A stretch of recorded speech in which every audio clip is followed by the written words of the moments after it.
quick little review on a very nice timepiece that was featured in my last video. If you haven't already watched that, that's gonna be up somewhere here in the video clip. And this is the Seiko SNZH57. If you can make that out there, there you have it, the Seiko SNZH57. Very excellent timepiece. Yeah, stay tuned for this one. I think you're gonna be very excited about this review. All right, so as usual, we'll kick it off with the specs on this timepiece. We'll kick it off with the case size. You're looking at a 42mm case. You're looking at a thickness of 14 mil.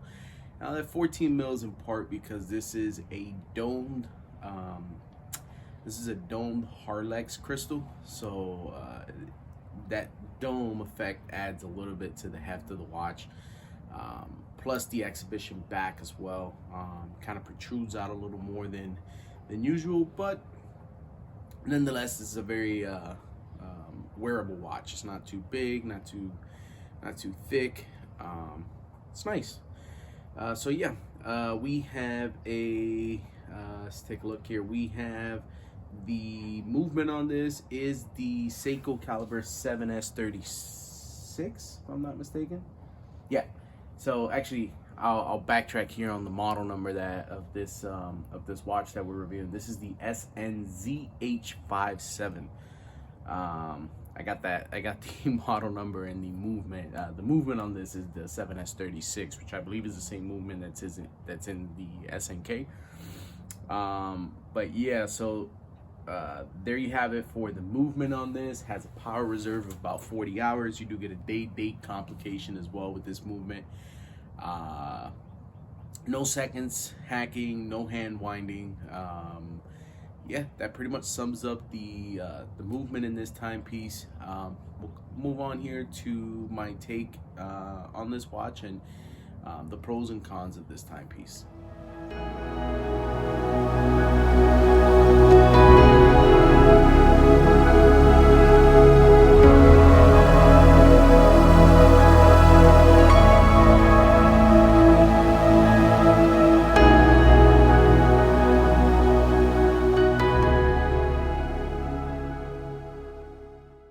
Alright, so once again we have the Seiko SNZH57. That's the watch that we're reviewing today. I have it on this Rich watch band. It's a leather strap by Rich watch band. Beautiful strap overall, has a nice tan to it. Yeah, so let's get into some of the pros about this watch. All right, we'll kick it off with the good stuff and then we'll move on to the stuff that I don't like about this timepiece. So we'll start off with the bezel.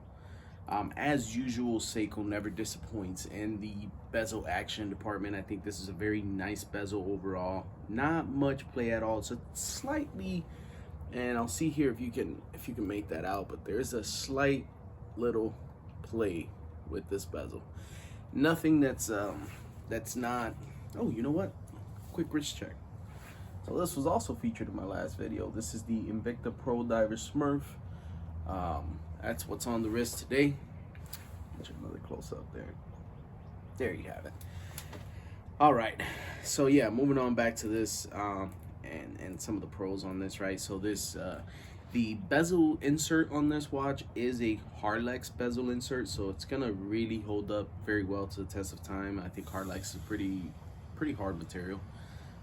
In fact, this dome Harlex crystal on here, I've really banged that up and hit it up against quite a few things, and I only have one small nick on it. Ooh, excuse me.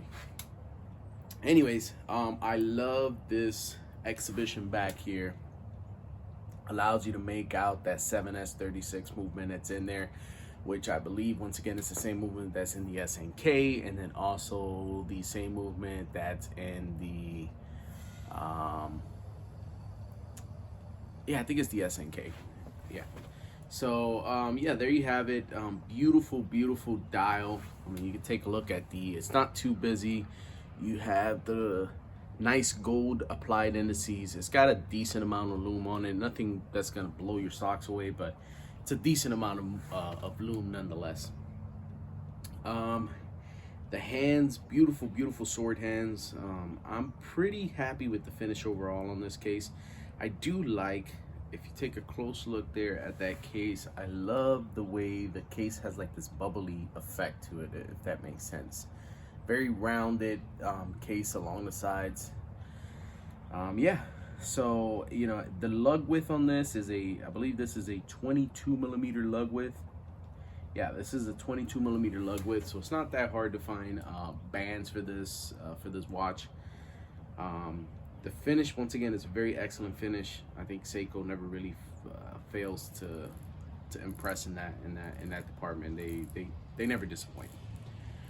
So yeah, there you have it. Those are some of the things that I love about this watch.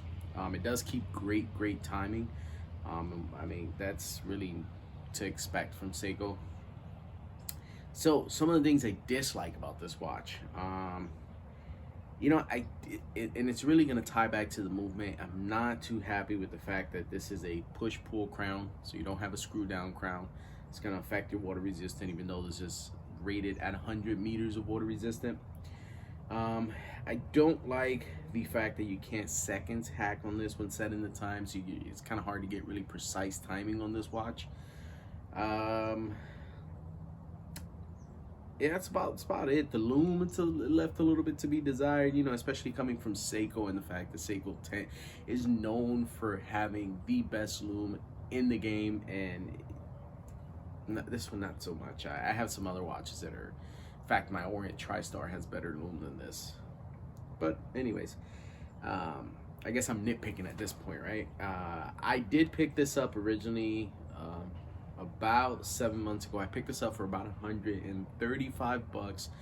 Unfortunately, the cheapest I was able to find it now was on Joma Shop for about 150, and they're out of stock. Everywhere else is in the 200 plus range. But yeah, that's the only reason I haven't bought any of the other colorways of this, is because of that movement that's in there. Not too. I hate having to you know, do this to wind it, and then, you know, setting the time. I like to have precise timing on my watches, especially when at work. It allows me to keep pinpoint accurate time of any task that I may have going on at that point in time. But yeah, there you have it. Those are the pros and cons on this watch. Now we'll move on to, do I recommend this or not?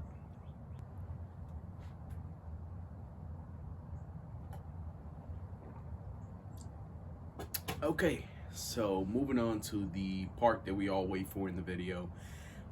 Do I recommend this watch? I have to give this a yes. I have to give this a thumbs up. And here's the reason for it. You know, this is an excellent timepiece overall. I think the good outweigh the bad, and the bad only being two things, and that's being no seconds hacking and no hand winding. So there's really only two things that hinder this watch from being, in my opinion, a 10 out of 10.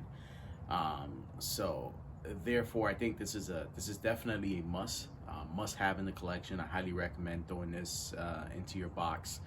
I think you'll be very happy. You'll find yourself giving this a lot of wear, a lot of wrist time. Again, it's a very nice timepiece. I haven't worn it as much, and I think that's in part because I haven't really experimented too much with the straps on this timepiece, and I haven't dressed this watch up as much.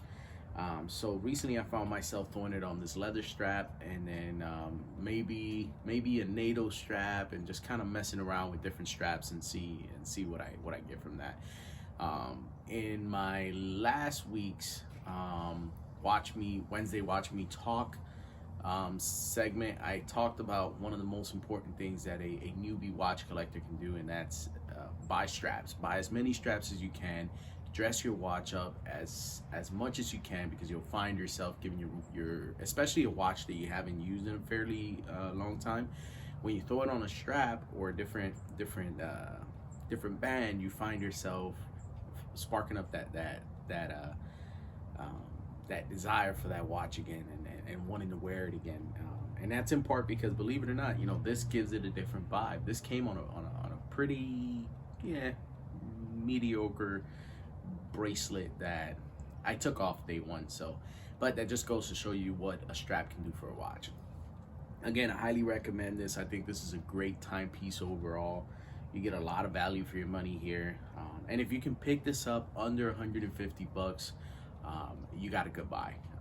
I wouldn't pay anything more than 150 bucks because I think there's other watches out there, such as the Mako 2, which is going to give you way much more value in that $150 price range. So yeah, check out Joe Mashad. They do have it for 150 bucks. I'll put the link in the description below. Now, currently, as of filming this video, they do not have any in stock right now, so you're not going to be able to get that. You're not going to be able to pick this up for 150 because they're out of stock. But you can, once you go in there and look at the video, it should let you click notify me. So they'll send you an email once they have it back in stock. And if there's any price drops as well. And then stay tuned to Amazon. Keep checking on Amazon. That's how I found this originally, was on Amazon. But yeah, there you have it. Again, thank you guys for tuning in. This is another watch review from Laz. Yeah, Watch Life 77. Anyways, don't forget to subscribe, smash that like button, and don't forget to follow me over on Instagram, Watch Life 77. I stay posting some pretty high quality images of my watches, messing around with photography. So if you're into photography and watches, head over to Instagram and follow me, Watch Life 777. Till the next one.